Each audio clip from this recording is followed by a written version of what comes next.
To every model railway fan listening, if you've ever poured your heart and soul into building or operating your layout or model railway project, only to have someone criticise it or you, or sneer at your project saying you're not cut out for this, well, take heart.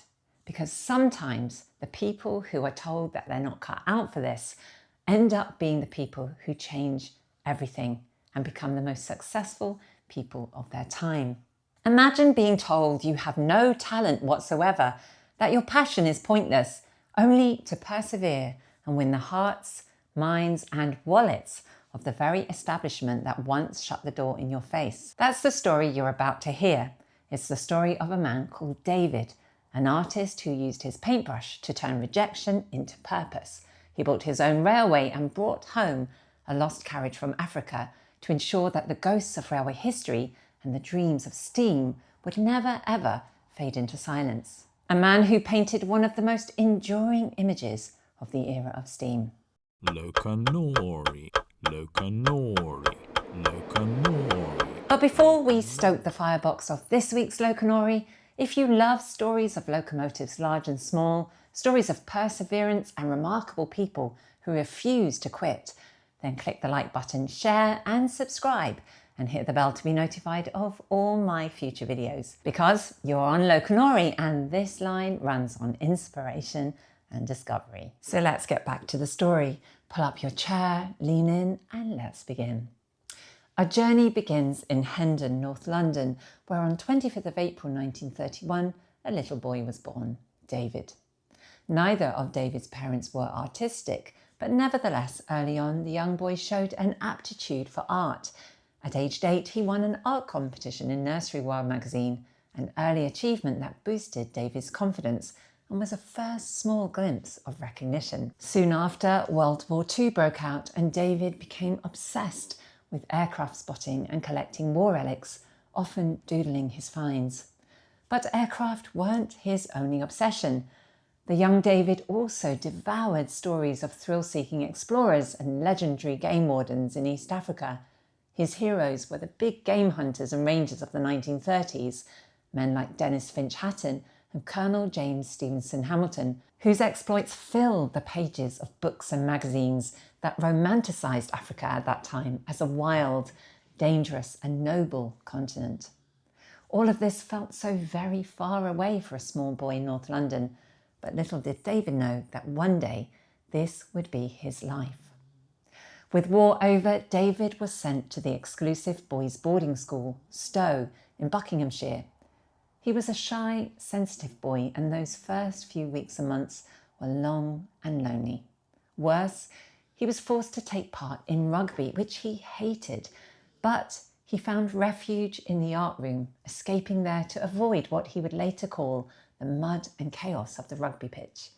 There, while the rain battered the windows, he immersed himself in a world of paper, the smell of paint and turpentine, where he sketched birds and other wildlife, including elephants, rhinos and lions that he'd only seen in black and white photographs. While David contented himself with painting to while away the time, what he really craved was adventure. Those early stories had lit a flame in David's mind. He dreamt of Africa. He later recalled, as a small boy, I had one ambition, to be a game warden. I wanted to live among animals, to protect them, to understand them. His parents encouraged his passion, and when David left school aged 18 in 1949, his father helped pay for his fare to Kenya so he could chase that dream.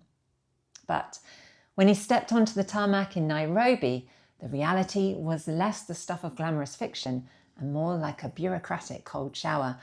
The head of the Kenyan game department dismissed him within minutes, stating the obvious.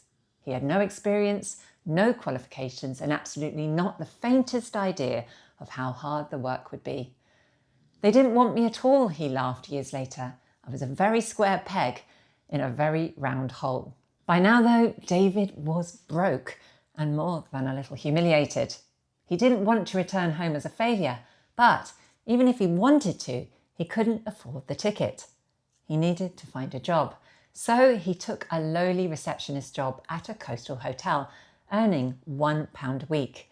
In his downtime, he painted, small studies of birds which he sold to tourists. His paintings, well, eventually they made him enough money to sail home. His dream in tatters, but a small flicker of a new idea burning in his mind. The dream of Africa, it turned out, had only just begun. Back home, and more than a little dejected, David thought he would try to develop his art skills. He applied to the highly prestigious Slade School of Fine Art, one of the top fine art schools in the UK. But he was handed another crushing rejection. They took one look at his portfolio and said, "You have no talent whatsoever." As you can imagine, this second brutal rejection, just as David was starting out, well, he came close to abandoning art altogether. He even considered becoming a bus driver, thinking it the more secure and stable of careers.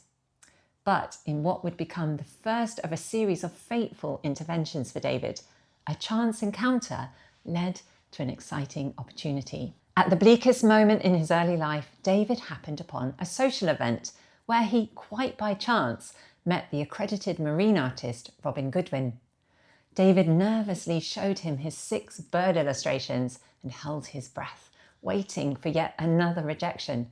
But to his shock, Goodwin didn't laugh. He agreed to take David on as a private pupil, something he rarely did. The next 3 years in Goodwin's Chelsea studio transformed David's life. Goodwin was a tough teacher. He made his students correct perspective with rulers, sharpen their pencils multiple times, and paint the same cloud 50 times until it felt right. Shepard later called him the man who made me. David's love of wartime aircraft informed his early paintings, and his work was beginning to draw attention. Commissions followed from the RAF, from airlines, even from royalty. And then David's career took a slightly different but intriguing direction. In 1955, he was commissioned by British Rail to produce a poster showing the railway's round-the-clock service.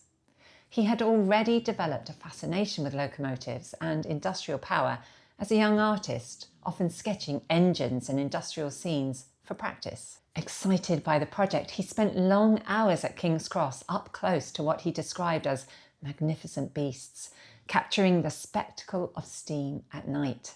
David's final painting, well, it showed King's Cross station at night, lit by steam and signal lamps as locomotives departed through the station towards the Copenhagen Tunnel.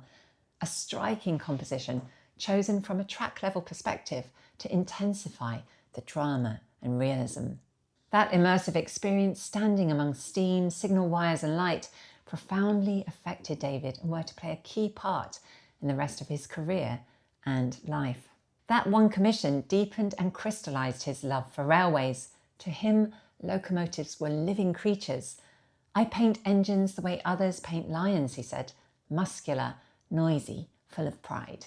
More railway paintings followed: Willesden sheds, giants at rest, heavy freight, and then fate intervened again. Alongside his railway paintings, David also dedicated his time to painting aircraft, betting that the RAF and commercial airlines would soon start requesting paintings for their boardrooms and headquarters. Well, the bet paid off. In 1960, the RAF flew David from Makula in Aden to Kenya to paint scenes for Nairobi's Embakasi Air Base. But they didn't want traditional paintings of planes, and so David painted a rhino chasing a twin Pioneer aircraft on the runway. That famous original now hangs in the RAF Club in Piccadilly. Suddenly, David was living his dream, painting and exploring wild Africa. But one day, while exploring the Tanzanian bushland, he came across a sight that would change him forever. He froze in horror, sickened by what he saw, because there in front of him was a poisoned waterhole surrounded by 255 dead zebra. That image haunted him. In that moment, he swore to use his art for something purposeful: conservation. If he couldn't save Africa's wildlife with a gun as a gamekeeper, he would save it with a paintbrush. And so began David's decades-long career as a painter of wildlife, dedicating his work to wildlife conservation. In 1962, David returned to London to launch his first solo exhibition of wildlife paintings at the prestigious Tryon Gallery. One of his first wildlife paintings was Wise Old Elephant.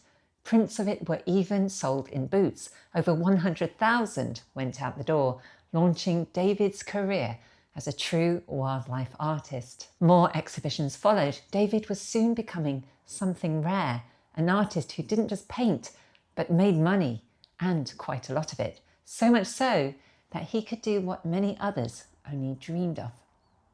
While David admired the wilderness and strength of Africa's wildlife, he also saw this same in another field threatened by extinction, that of steam. With steam locomotives starting to fade into obscurity, David decided to do something about it. In 1967, flush from a sold-out exhibition in New York, David made what he called the biggest impulse purchase of my life. On a trip to Birkenhead, he came across the recently retired British Railways 9F 92203 and instantly recognised it as one of the last and most powerful standard steam freight engines built in Britain. He arranged the private purchase directly from British Railways for £3,000. The 9F, built in 1959 at Swindon, was a titan, the last of British Rail's heavy freight brutes. Soon after, he spied the British Railways Standard Class 4, number 75029, stabled at Wrexham after its withdrawal from service, having recently worked the Cambrian coast. David bought this Class 4 MT for £2,000 in November of that year, providing a mixed traffic companion for the heavy freight 9F. He named it Green Knight, and the 9F became Black Prince. Initially, both engines were based at the Longmoor Military Railway in Hampshire, where David and a small group leased available siding space. When Longmoor closed, David scouted dozens of disused rural sites, and in 1971 he found the derelict Cranmore Station in Somerset. He moved both locos there and established the East Somerset Heritage Railway headquarters, and started what would become a movement across the country, creating heritage railways and preserving some of the great steam locomotives from the past. The East Somerset Heritage Railway officially opened to the public on the 1st of August 1974, a sanctuary for locomotives and steam fans aching to see the age of steam return to life. Cranmore Shed became David's studio, his playground, his pride. Among locomotives and oil cans, he'd sketch and paint, his fingernails permanently dark with soot. His locomotives were family, funded by and immortalised in his art. He went on to paint more great locomotives. Eventually, David sold the Green Knight to the North Yorkshire Moors Railway to help finance repairs for Black Prince. As David's fame grew, he started making appearances on TV, including a documentary about his life, The Man Who Loves Giants. But in 1974, fate and Africa stepped centre forward again. The BBC wanted David to present a documentary called Last Train to Mulubezi for the Taste for Adventure series. The documentary was focused on the Zambezi Sawmills Railway in Zambia, then Rhodesia, a narrow-gauge timber hauling line famed for its rugged steam operation and former relics. David was over the moon. The trip would combine all of his passions for African wildlife, conservation, adventure, and steam railways. Once there, the film crew set to work. On one of the very first days of filming, as David explored the old sawmills, he discovered something incredible. There, among the tangled trees and battered old buildings, he came face to face with a ghost, a 1927 Rhodesian Railway's first-class carriage. It was slightly battered, but still retained that proud elegance of a different era.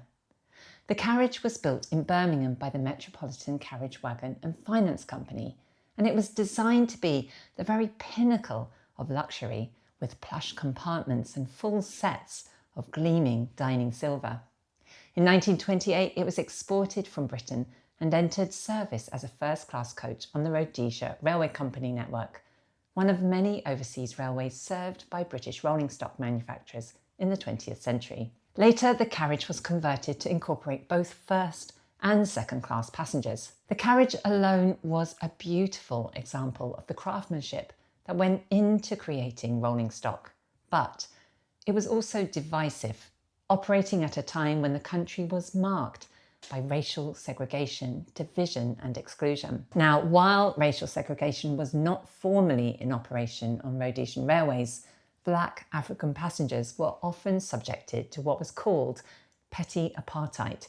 It was a term used to describe how black Africans were often excluded from certain compartments or spaces on the network's trains and stations. After its service on the Rhodesia Railways network, the Carriage finished its working life on the Zambezi Sawmills Railway, which had been built to carry timber from Mulabesi to Livingstone. While it's not known exactly what the Carriage was used for, it's believed it may have been used to transport or house workers. For David, this was more than just a relic. He saw in it the journeys, ambitions and the stark inequalities of colonial rule, a rolling stage where untold dramas had played out for generations. His fascination with Africa always came full circle in paintings like Zambezi Sawmills Railway, honouring the same stretch of line where he'd stumbled across that battered carriage. Driven by his dogged passion for saving not just images, but the very objects of Britain's steam past, David orchestrated the Carriage's rescue. He contacted Zambian President Kenneth Kaunda, who wrote a letter permitting the Carriage and an accompanying loco, the Cape 480 locomotive, to be exported, and they were eventually shipped to Britain with the help of British benefactor Jack Hayward. Today, that Rhodesian carriage, scarred but magnificent, rests in Building 1 at the Science and Innovation Park in Wiltshire. It's both an artefact and witness, one man's act of preservation that forces us to confront the uncomfortable past beneath its polished brass. David went on to paint hundreds more paintings of aircraft, wildlife and locomotives. Overall, David's career bridged both the artistic excellence and moral purpose, earning him not only public affection, but also 2 royal honours and international conservation awards. He was awarded an OBE in 1980 for services to wildlife conservation. That was elevated to CBE in 2008 for continued charitable and environmental work. David passed away in September 2017, aged 86, but his legacy lives on. Through his art, David preserved wildlife and locomotives from the past, but also preserved their future. His wildlife paintings raised over £8 million for wildlife conservation. In one exhibition, his paintings sold out in 20 minutes. His purchase of Cranmore and the establishment of the East Somerset Heritage Railway started a movement that would see many more heritage railways set up around the country. Most recently, his first commercial painting of a locomotive, Service by Night, was voted one of the UK's favourite railway paintings, alongside his other painting, Willesden Sheds, and that was in a competition run by the National Railway Museum in 2025. And his locos, well, Black Prince, admired as his greatest mechanical legacy, now runs at the North Norfolk Railway and is currently on loan to Bressingham Steam Museum. Green Knight can be found at the North Yorkshire Moors Railway, and of course the East Somerset Heritage Railway continues to thrive and is home to David's exhibition, The Man Who Loved Giants. David Shepherd was a man who combined his passion for painting with a dedication to purpose, whether it was saving wildlife or old railway relics, never forgetting how delicate the balance of life is. He famously said, "You can always build another locomotive, but you can't build another tiger." But imagine if David had listened to his early critics who told him he had no talent, no skill whatsoever. What if he had given up? What if he had become a bus driver? The world would have lost such a great talent. Those paintings would never have existed. So next time you feel someone is being a little bit too critical of your work, remember David Shepherd and the fact that he brushed off that criticism and went on to achieve fantastic things. That's it for this episode of Loconory, a story about how passion for life, tradition and the appreciation of magnificence in nature, but also in man's engineering, came together to forge one man's life as an artist. And if you like this episode, make sure to subscribe, because sometimes the next story waiting around the bend can change everything. Loconory. Loconory, Loconory.